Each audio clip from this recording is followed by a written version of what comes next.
Alhamdulillah, alhamdulillahilladzi an'ama 'alaina bi ni'matil Makkah wal Madinah. Asyhadu an la ilaha illallah wahdahu la syarika lah, wa asyhadu anna sayyidana wa nabiyyana Muhammadan 'abduhu wa rasuluh. Allahumma salli wa sallim wa barik ala sayyidina Muhammadin wa ala alihi wa ashabihi ajma'in. Rabbi syrah li sadri wa yassir li amri wahlul 'uqdatam min lisani yafqahu qawli warfa'li qadri bi jahi Rasulillah sallallahu alaihi wasallam. Amin ya rabbal alamin. Amma ba'd. Yang kami hormati dan kami muliakan Abiyinal Mukarram, Abah dan seluruh yang hadir, semoga Allah Subhanahu wa ta'ala mengkaruniakan kepada kita semua dapat berkunjung ke Makkah dan ke Madinah, beribadah haji dan umrah. Amin ya rabbal. Alhamdulillah, berkumpulnya kita di tempat ini tiada lain adalah izin dari Allah, ridha dari Allah, dan taufik dari Allah.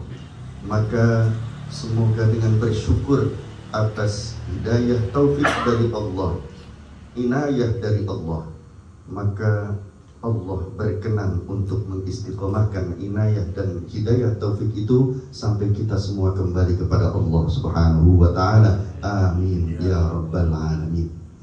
Salawat yang indah, salam yang terbaik, semoga Allah selalu limpahkan kepada junjungan kita baginda Nabi besar Muhammad sallallahu alaihi wasallam.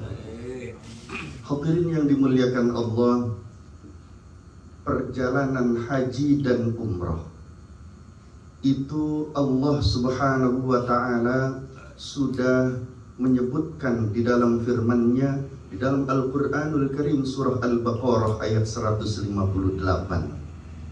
A'udzu billahi minasyaitonir rajim. Bismillahirrahmanirrahim.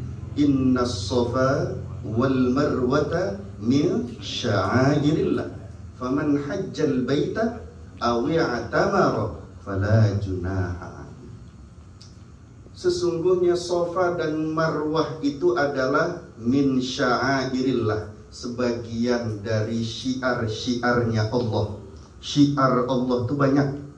Nah, salah satu syiar Allah itu adalah pergi haji dan umrah. Maka menjalankan ibadah haji, menjalankan ibadah umrah, yang pertama kali harus dilakukan adalah niat menjalankan perintah Allah lillahi ta'ala.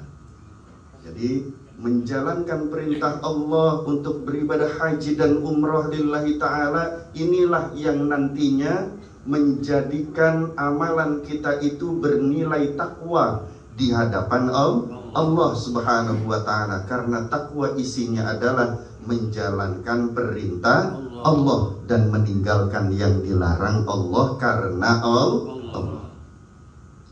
Yang kedua, perjalanan itu butuh keselamatan. Betul. Ada keselamatan lahiriah, ada keselamatan batiniah. Nah, kita itu diajarkan oleh baginda Nabi Muhammad sallallahu alaihi wasallam sebelum masuk ke Ka'bah, ke Masjidil Haram, kita itu disunnahkan untuk membaca apa? Allahumma antas salam wa minkas salam fahayyina bisalam ya dzal jalali wal ikram. Semuanya Allahumma antas salam wa minkas salam fahayyina bisalam ya dzal jalali wal ikram. Amin ya rabbal. Allah itu assalam. Maka ketika para sahabat itu berkata assalamu ala alaika ya Rabb, Itu disalahkan oleh baginda Rasul. Allah itu assalam, jangan kau katakan semoga Allah selamat, jangan. Tapi salam penghormatan, at-tahiyyat, ya, lillahi ta'ala. Kemudian yang menganugerahkan keselamatan baik lahiriah maupun batiniah itu adalah Allah. Maka mintalah kita kepada Allah khususnya untuk berangkat haji dan umroh, yaitu selamat lahiriahnya, selamat batiniahnya. Itu yang paling penting, selamat hatinya. Selamat batiniah itu, batiniah artinya semua unsur yang ada pada diri kita namun tidak bisa dilihat secara mata lahiriah, tidak bisa didengar oleh telinga ini, tidak bisa dipegang. Apa yang tidak bisa dilihat, dipegang dan didengar oleh kita, yaitu kata-kata hati, apalagi pikiran-pikiran. Maka kalau kita berangkat ke sana, kita yang pertama kali selain niat agar bernilai takwa lillahi ta'ala, mohonlah kepada Allah keselamatan lahiriah dan batini. Manusia itu mustahil bisa selamat lahiriah dan batiniahnya kalau nggak dianugerahi Allah assalam. Ya, maka sebelum berangkat haji, sebelum berangkat umroh, banyak-banyak membaca assalamu alaina wa ala ibadillahis. Mau masuk rumah, assalamu alaina wa ala ibadillahis sholihin. Di tahiyat kita baca assalamu alaina wa ala ibadillahis. Yang diminta apa? Bukan cuma selamat lahirnya, tapi selamat hatinya. Itu yang paling penting. Allah itu sediakan macam-macam anugerah kepada duyufullah, tamu-tamunya Allah. Orang yang berangkat ke sana itu jadi tamunya Allah, spesial, istimewa, pasti dimuliakan Allah, disediakan macam-macam anugerah oleh Allah. Kamu mau apa? Kamu mau rahmat, dikasih. Kamu mau apa? Ampunan, dikasih. Kamu ingin apa? Ketinggian derajat, dikasih. Kamu ingin apa? Keberkahan, dikasih. Semua yang kita minta itu disediakan oleh Allah Subhanahu. Maka yang paling penting untuk diminta adalah selain tadi yang disampaikan oleh Abah berupa rahmat, mintalah keselamatan, terutama keselamatan hati kita, insya Allah. Karena nanti kalau perjalanan ke sana itu ketemu sama macam-macam orang. Kita sholat enak, sama, ya, pemahamannya sama, gurunya sama, ngajinya sama, jadi gerakan sholatnya sama. Pindah kita sholatnya di sana, macam-macam gerakannya. Di sini kita masih sama, wajahnya ya sawok matang, betul? Yang mancung ya mancung ke dalam, betul? Di sana ada yang hitam, ada yang putih, ya putih banget, betul? Ada yang coklat, macam-macam orang. Maka kita butuh diselamatkan hatinya oleh Allah Subhanahu wa ta'ala. Jangan sampai kita merendahkan orang di sana, jangan sampai kita mencaci maki orang di sana, jangan sampai kita mendoakan yang tidak baik kepada siapapun yang ada di sana, insya Allah. Nah, untuk dapat memperoleh keselamatan hati, ya, agar tidak ada bencinya, tidak cocok yang membawa hatinya nggak enak, maka hati harus siap mengalah, hati harus siap mau rela berkorban untuk keselamatan yang lainnya. Insya biarin saya yang kegerahan, yang penting yang lain enggak. Biarin saya kepanasan, yang penting yang lain dinaungi. Yang penting yang lain selamat, biarin saya bagaimana aja. Kita berusaha, siapapun makhluk Allah, kita berusaha menyebarkan sifat selamat kepada mereka, insya Allah. Contoh kecil aja, ketika kita lagi sholat, sholatnya kita enak, kita orangnya kecil. Kalau lagi sujud begini juga nggak bakalan sempit-sempit amat. Tapi ketika orang Afrika, ketika orang Jamaika, ketika orang Pakistan, itu sholat tangannya dilebarin, kita mau sujud di mana? Padahal kita lagi dempet sama dia, dempet-dempetan.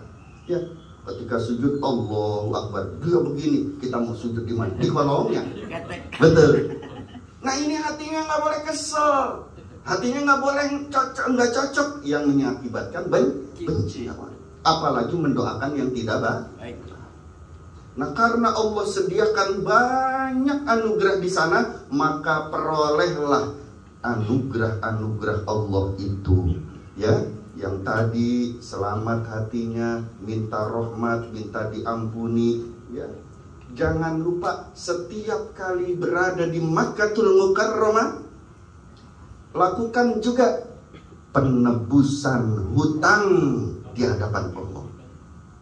Nah, hutang kita tuh banyak sama Allah. Hutang dalam hal apa? Minta ampun. Kita sedikit minta ampunnya di sini. Tapi kalau minta ampun di sana dilipat gandakan. Tadi kata Abah 100.000 kali lipat. Kalau kita baca Rabbana ghfirli wa liwalidayya walil mu'minina yawma yaqumul hisab, di nyencrek hatu. Tapi kalau di Mekah dikali 100.000. Nah hutang kita terhadap ampunan Allah tuh banyak. Maka minta banyak-banyak ampunan kepada Allah, insya Allah. Yang kedua, hutang sholat kita mulai dari baligh sampai sekarang banyak. Padahal man tarukas sholata muta'ammidan faqad kafara jiharan. Orang yang ninggalin sholat fardu, subuh, zuhur, asar, maghrib, isya, salah satunya saja ada yang ditinggalkan, sengaja dia tinggalkan tanpa ada uzur penghalang yang dibenarkan oleh syar'i, maka faqad kafara jiharan, dia sungguh terjatuh ke dalam kekafiran yang nyata dan memproklamirkan kekafirannya di hadapan Allah. Na'udzubillahi min. Nah kalau kita berapa banyak salat yang udah ditinggalin? Subuh kesiangan, zuhur kerepotan, asar di perjalanan, maghrib kecapean, isya ketiduran, tahajud tiktokan. Yang main pada tahajud di tiktokan. Halo? Na'udzubillahi min. Nah hutang kita terhadap sholat itu banyak di hadapan Allah, maka bayar hutang itu di sana. Subuh, habis sholat subuh atau sebelum sholat subuh itu ditegakkan sholat fardunya, kita kan jarak antara azan pertama dengan azan kedua panjang tuh Made. Maka pergunakan itu. Kalau masuk waktu subuh, ayo kerjakan. Selain sholat subuh yang tadi disebutkan Abah, ayo jangan sampai enggak berjamaah di Masjidil Haram. Setelah itu kita niat sholat kodok subuh yang pernah ditinggalin. Sekali kita mengkodok sama saja dengan melaksanakan kodok 100.000 kali. Betul-betul. Zuhur begitu, banyak kita tinggalkan sholat zuhur, padahal nanti dihisab oleh Allah. Dan orang yang meninggalkan sholat itu sudah disediakan nerakanya khusus, namanya neraka sakor. Ya, masalakakum fi sakor, kenapa kamu ada di dalam sakor, neraka sakor?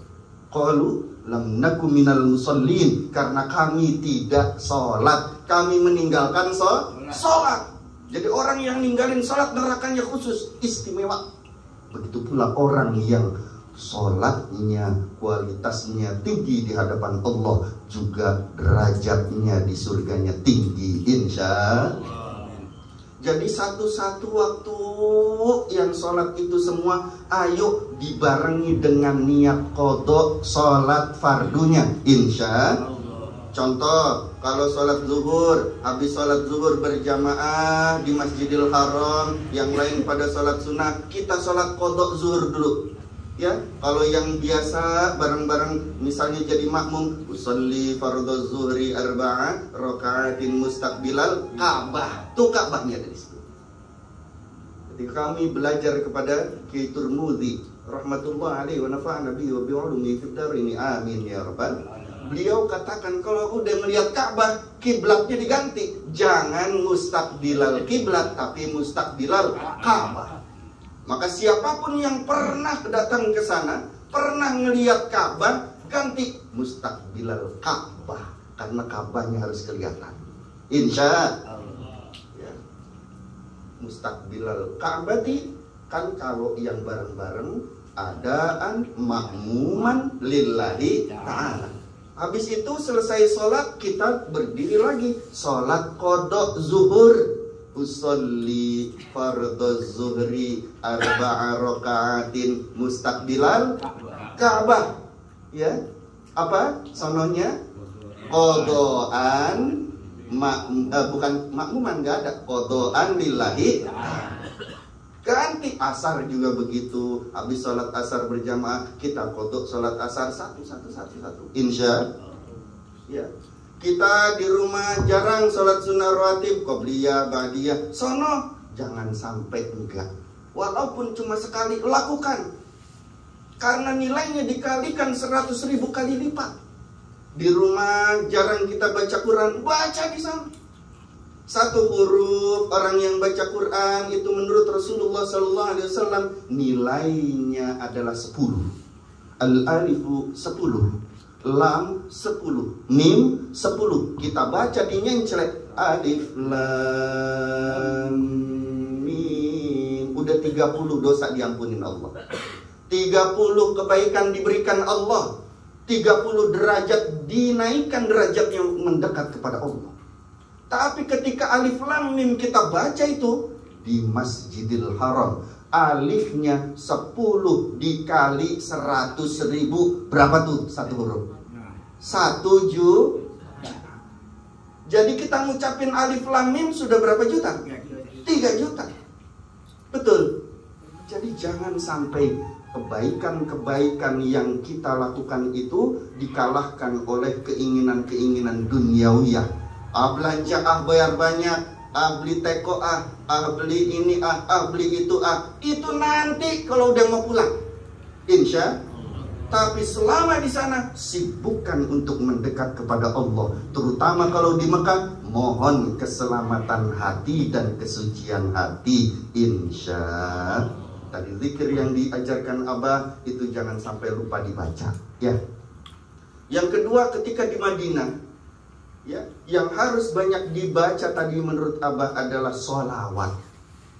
Itu Sayyidina Husain bin Sayyidina Ali karramallahu wajhah radhiyallahu ta'ala anhuma itu mengatakan di dalam kitab Durratun Nasihin bahwasanya siapapun yang ketika mau masuk masjid, siapapun yang mau masuk rumah, jangan lupa ucapin salam kepada baginda Nabi besar Muhammad sallallahu alaihi wasallam. Pertanyaannya, selama ini kita masuk rumah pernah salam pada baginda Rasul enggak? Selama ini kita masuk masjid, dimanapun itu masjid, ngucapin salam sama baginda Rasul enggak? Enggak. Apalagi ketika kita berada di Masjid Nabawi, jangan lupa kita ngucapin salam sebelum masuk ke area Masjid Nabawi. Kalau hotel-hotel di Nabawi itu dekat semua Pak Dek, betul ya? Jadi ketika keluar hotel, sono udah halaman. Jangan lupa pas keluar hotel langsung salam pada baginda Rasulullah SAW. Insya. Apalagi di Raudhah banyak-banyak bersolawat dan bersalam kepada Rasulullah SAW. Yang ketiga yang kami ingin pesankan adalah kami titip surah Ibrahim ayat 41, jangan kurang 100 kali dibaca, di Makkah 100 kali, di Madinah 100 kali. Ya, Adi minta oleh-olehnya itu aja Pak Ade. Minta tolong dibacakan pahalanya untuk umat Nabi Muhammad SAW. Tolong bacakan surah Ibrahim ayat 41, di Makkah 100, di Madinah 100. Insya Adi minta oleh-olehnya itu aja, enggak yang lain enggak. Ya, mudah-mudahan dapat taufik dari Allah. Amin ya rabbal. Yang terakhir, kita kalau sudah ke sana itu dijaga lagi hatinya. Insya Allah. Ya. Jangan sampai ibadah kita hilang gara-gara kita merasa lebih baik dari orang lain. Kita merasa lebih dari yang lain. Kita merendahkan orang lain. Tapi jadikanlah ketika kita ke sana, di mana kita melihat yang dulu pernah diceritakan, oh ternyata di sini Gua Hiro, di mana baginda Rasulullah SAW menerima wahyu, Iqra bismi rabbikal ladzi khalaq. Ternyata tempatnya sempit, jalan dari bawahnya terjal. Bagaimana perjuangan Rasul? Timbul cinta kepada Rasulullah SAW. Oh, ini Jabal Rahmah, di mana baginda Nabi Ibrahim alaihissalam itu bertanya kepada anaknya, yaitu Nabi Ismail alaihissalam, akan prosesi penyembelihan, ya, yang diperintahkan oleh Allah Subhanahu wa taala. Oh, ternyata disinilah padang Arafah itu, di mana saling kenalnya antara Nabi Adam alaihissalam dengan ibunda Hawa. Oh, ternyata disinilah Jabal kasih sayang itu, ya, gunung kasih sayang. Sejarah-sejarah itu sudah banyak kita ketahui dan kita dengar. Ketika di sana nampak jelas itu perjuangan ternyata berat, perjuangan Nabi Muhammad SAW untuk keselamatan umatnya. Maka pulang dari sana harus hatinya lebih banyak menginginkan keselamatan untuk siapapun yang ada di sekitar kita, insya Allah. Dan kami mohon agar ketika sudah pulang kemari, tetap surah Ibrahim ayat 41-nya dibaca, insya Allah. Mungkin demikian saja, ya, semoga bermanfaat. Kita membaca suratul Fatihah sekali. Semoga Allah Subhanahu wa taala memberikan anugerah-anugerah terbaik, ya, kepada Pak Ade dengan Ibu yang ingin berangkat ke Makkah dan Madinah umrah. Semoga umrahnya diterima Allah, umrahnya mabrur, umrahnya menyebabkan takwanya meningkat di hadapan Allah, bermanfaat untuk umat Rasulullah SAW, dan semoga anak keturunannya pun menjadi orang-orang yang bertakwa kepada Allah Subhanahu wa taala, menyebabkan orang lain pun bertakwa kepada Allah Subhanahu wa taala. Dan ya Allah, siapapun yang membaca suratul Fatihah ini untuk keselamatan dan keberkahan Pak Ade dan istri, ya Allah, berangkatkan haji dan umrah semuanya, ya Allah. Ala hadhihi wa kulliyatin shalihahu ila hadratin Nabil Mustafa Muhammadin Rasulillah sallallahu alaihi wasallam. Al-Fatihah. Bismillahirrahmanirrahim. Alhamdulillahi rabbil alamin. Ar-Rahmanirrahim. Maliki yaumiddin. Iyyaka na'budu wa iyyaka nasta'in. Ihdinas siratal mustaqim. Siratal ladzina an'amta 'alaihim ghairil maghdubi 'alaihim waladdallin. Rabbana ighfir lana wa liwalidayna. Amin. Semoga bermanfaat. Mohon maaf lahir batin. Wallahul muwaffiq ila aqwamit thoriq. Assalamualaikum warahmatullahi wabarakatuh. Terima kasih Ustaz Adi dan Bapak-Bapak sekalian. Demikianlah acara kita malam hari ini.